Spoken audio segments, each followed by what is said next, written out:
Sudah 1 tahun agresi Israel ke Gaza dimulai sejak 7 Oktober lalu, warga Palestina pun terpuruk dengan kondisi yang kian parah. Bahkan tercatat lebih dari 40.000 warga Palestina tewas akibat serangan ini. Dan untuk memperbarui informasi dari Gaza, bergabung bersama kami relawan Mercy Fikri Rofiul Haq. Fikri, Assalamualaikum, selamat siang dari Jakarta.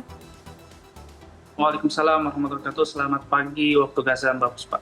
Baik, Fikri, bagaimana situasi terkini di Gaza setelah 1 tahun agresi militer Israel terjadi di sana? Ya, baik. Memang kita semua tahu bahwa memang 1 tahun agresi militer Israel terus dilakukan. Di belakang saya terdapat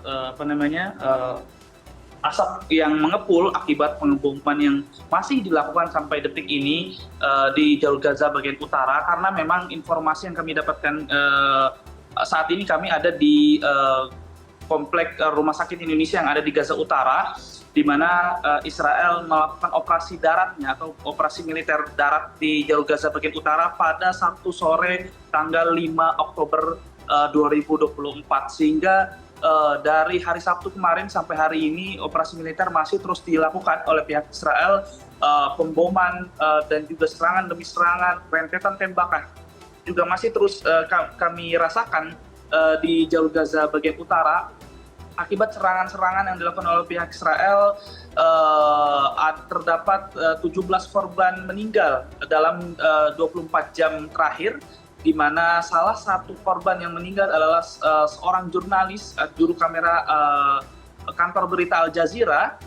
Beliau syahid akibat pengeboman rumahnya yang ada di kamp pengungsian Jabalia. Memang sebelumnya beliau juga sudah mendapatkan peringatan dari pihak Israel, namun naasnya beliau justru dibom saat beliau sedang beristirahat di rumahnya di kamp pengungsian Jabalia. Dan pada Minggu pagi Israel menebarkan selebaran perintah evakuasi terhadap seluruh masyarakat yang ada di Gaza Utara untuk menuju ke jalur Gaza bagian selatan, di mana Israel membuka 2 jalur kemanusiaan, yaitu jalur Ar-Roshid di tepi pantai dan juga jalur Salahuddin yang ada di jalur utama jalur Gaza, sehingga jalur tersebut untuk warga melintasi jalur-jalur tersebut. Dan bukan hanya saja 17 korban yang saya informasikan tadi adalah 17 korban yang meninggal yang hanya di kamp pengungsian Jabalia. Namun untuk keseluruhan dalam 24 jam terakhir Israel melakukan serangan demi serangan sehingga mengakibatkan 45 korban meninggal dan juga 285 lainnya mengalami luka-luka dalam kurun waktu 24 jam. Yang kita bisa lihat dengan korban jiwa yang terus bertambah setiap harinya, ditambah lagi saat ini di jalur Gaza kekurangan tenaga medis maupun obat-obatan ataupun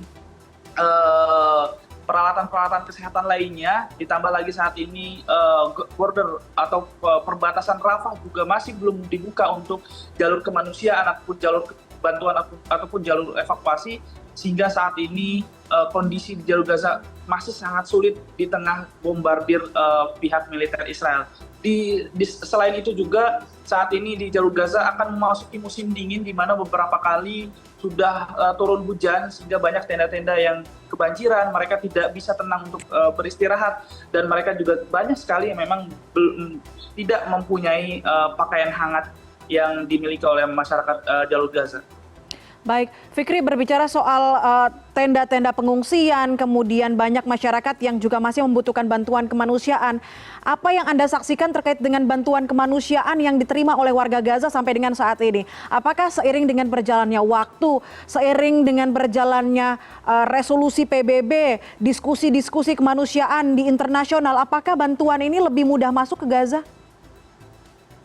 Ya, bantuan kemanusiaan yang paling efektif sebenarnya yang kami rasakan selama 1 tahun genosida yang dilakukan oleh pihak Israel ini adalah saat gencatan senjata yang berlaku pada bulan Desember tahun lalu, di mana hampir sekitar 200-500 truk bantuan setiap harinya masuk ke jalur Gaza. Dan ini tidak berlaku ketika peperangan itu masih berlanjut atau gencatan sementara itu sudah selesai. Artinya saat ini jalur bantuan kemanusiaan masih sangat sulit untuk masuk ke jalur Gaza. Hanya beberapa saja truk-truk yang bisa masuk ke jalur Gaza. Itu pun banyak juga truk-truk yang memang diserang oleh pihak Israel. Sehingga banyak dari pegawai-pegawai UNRWA ataupun UN juga menjadi target sasaran Israel, sehingga memang ini juga dari PB berulang atau berpikir kembali untuk memasukkan bantuan-bantuan karena memang banyaknya karyawan mereka, terutama karyawan lokal PBB juga menjadi turut sasaran Israel di jalur Gaza itu sendiri. Fikri, sebelumnya Anda mengatakan serangan masih terjadi, pengeboman masih terjadi bahkan di belakang Anda begitu, dan ada selebaran yang disebarkan melalui udara oleh pihak militer Israel. Ada 2 jalur evakuasi tadi Anda sebutkan. Apakah warga Gaza kemudian percaya dengan jalur evakuasi ini dan mengikuti atau melakukan evakuasi, atau mereka tetap berada di pengungsian atau wilayah yang mereka anggap aman saat ini? Ya, kalau kita melihat kejadian-kejadian sebelumnya, sebenarnya memang Israel seringkali memerintahkan warga untuk melakukan evakuasi. Baik melakukan evakuasi menuju ke jalur Gaza bagian selatan maupun mengevakuasi dari titik-titik rawan menuju ke titik-titik yang memang terbilang lebih aman dari serangan-serangan tersebut. Namun pantauan kami dari jalur Gaza bagian utara memang banyak juga warga yang melakukan evakuasi. Seperti yang saya bilang tadi, mereka bukan melakukan evakuasi menuju ke jalur Gaza bagian selatan, melainkan mengamankan diri dari titik-titik pertempuran. Karena saat ini di jalur Gaza saat ini sedang ada operasi militer darat dari pihak militer Israel. Bahkan informasinya bahwa tank-tank baja pun sudah berhasil meringsek ke kamp pengungsian Jabalia, sehingga masyarakat yang ada di kamp Jabalia harus berpindah tempat menuju ke titik-titik yang aman, ya, walaupun memang tidak ada sebenarnya titik-titik aman yang ada di jalur Gaza. Dan pada hari ini saja sebenarnya pagi ini kita akan melakukan evakuasi tim Mercy yang ada di Gaza Utara menuju ke jalur Gaza bagian tengah, karena mengingat kondisi yang sangat buruk sekali, bombardir yang masih terus dilakukan oleh pihak Israel, dan sebenarnya banyak masyarakat juga memang memilih untuk bertahan di jalur Gaza karena memang mereka mempertahankan tanahnya, mempertahankan rumahnya, dan mereka tidak ingin pergi meninggalkan rumah mereka karena memang ketika mereka melakukan evakuasi ke jalur Gaza bagian selatan pun sebenarnya kondisinya tidak jauh berbeda. Di sana di Gaza Selatan maupun di Gaza Tengah pun bom terus terjadi dan mereka tidak memiliki tempat-tempat untuk beristirahat, seperti itu.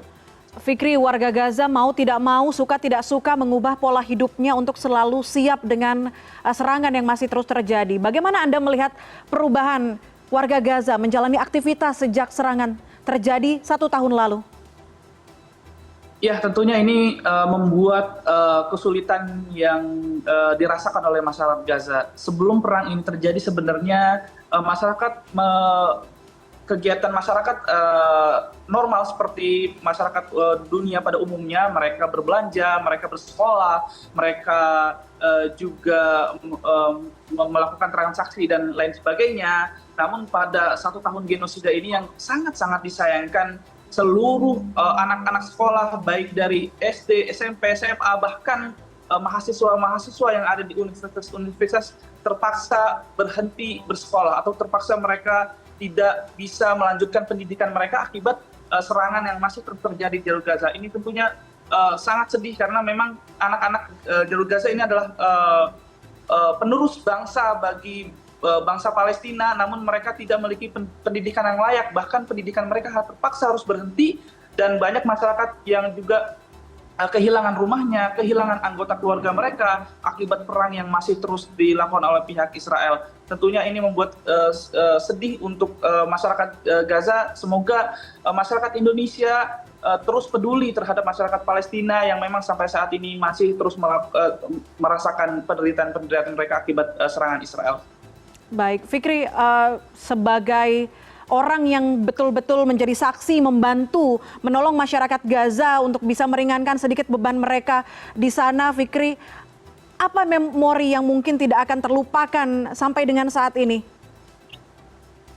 Ya, sebenarnya banyak sekali memori-memori atau kenangan-kenangan atau peristiwa-peristiwa yang kami rasakan sebenarnya saat menjalani tugas kemanusiaan, ya karena memang kita pure datang ke Jalur Gaza untuk tugas kemanusiaan, ya dan alhamdulillah sendiri memang Mercy sendiri sudah membangun rumah sakit Indonesia yang ada di Gaza Utara dan memang ini biayanya seluruh biaya tersebut adalah dari masyarakat Indonesia dan semoga kita berharap semoga donasi-donasi ini tidak berhenti untuk bantuan kemanusiaan ke masyarakat Jalur Gaza mengingat serangan masih terus terjadi.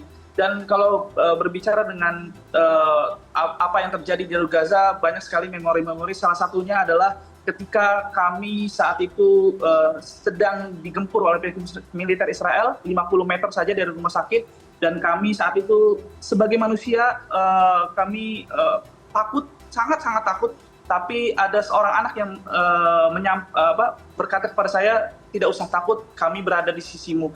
Artinya masyarakat Gaza pun juga mereka saling menguatkan, begitulah kondisi, mereka saling menguatkan, mereka saling memberi nasihat satu ke satu yang lain untuk mereka bisa bertahan, untuk mereka bisa melanjutkan kehidupan mereka di tengah situasi yang memang sangat sulit ini.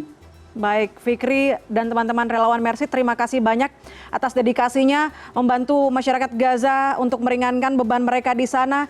Kita harap tidak ada yang berhenti donasi, dukungan untuk memberikan semangat tidak hanya pada relawan Mercy tapi juga seluruh warga Gaza lainnya. Kita di sini CNN Indonesia tidak akan berhenti untuk menyuarakan agar masyarakat Gaza bisa hidup dengan aman dan juga merdeka. Terima kasih banyak Fikri Rofiul Haq, relawan Mercy dari Gaza, Palestina.